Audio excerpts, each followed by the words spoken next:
As we saw previously, managing resources in projects is proven to be a challenging task, mainly because we need to assign tasks to people in different organizational units and then recombine these jobs together.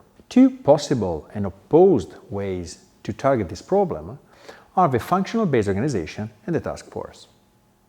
These two different options lead to very different performances. The first one usually is very efficient because it facilitates the optimal allocation of resources to different activities. In some cases, resources might not have enough work on the project to fill their schedule. In this organizational structure, they can easily be reallocated to other functional tasks. On the other hand, the task force is very effective because its members focus only on the project goal without distraction from other activities. These two solutions, the functional-based and the task force organization, can be considered as extremes of a continuum. In many cases, though, we don't want to push too much on efficiency disregarding effectiveness or vice versa.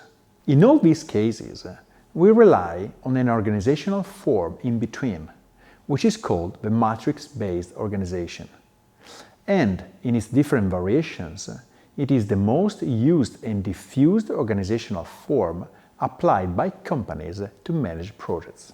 What's the idea behind the matrix? Matrices try to combine effectiveness and efficiency. Like in task forces, indeed, they rely upon a formal project manager responsible for coordinating resources belonging to different organizational units. Still, these resources are not extracted from their functions. They remain under their functional manager's supervision, who can allocate them to other functional tasks when not working on the project. At first glance, this seems to be the perfect solution to manage the trade-off between efficiency and effectiveness.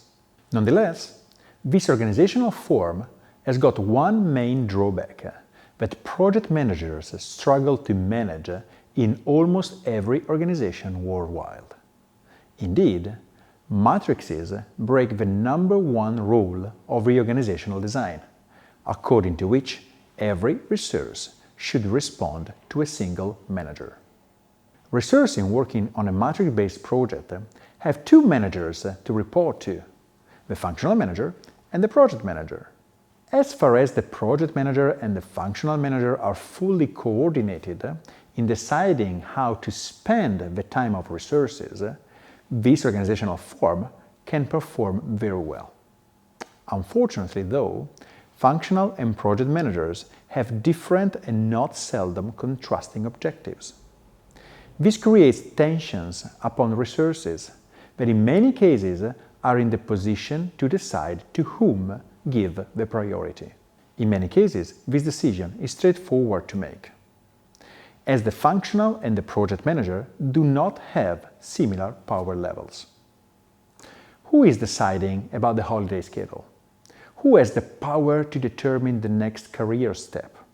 Who runs the assessment feedback session at the end of the year to decide about the bonuses and the compensations? The answer to all these questions is the same: the functional manager. Furthermore, the functional manager is permanent, in the sense that she will continue to play the role and have such powers even after the end of a project. On the contrary, the project manager is temporary, and at the end of a project, her relationship with the resources will expire. Therefore, the functional manager has higher levels of authority than the project manager, and this often leads to the typical problem complained by project managers in matrix structures. People in my team do not respond to me, but to their managers.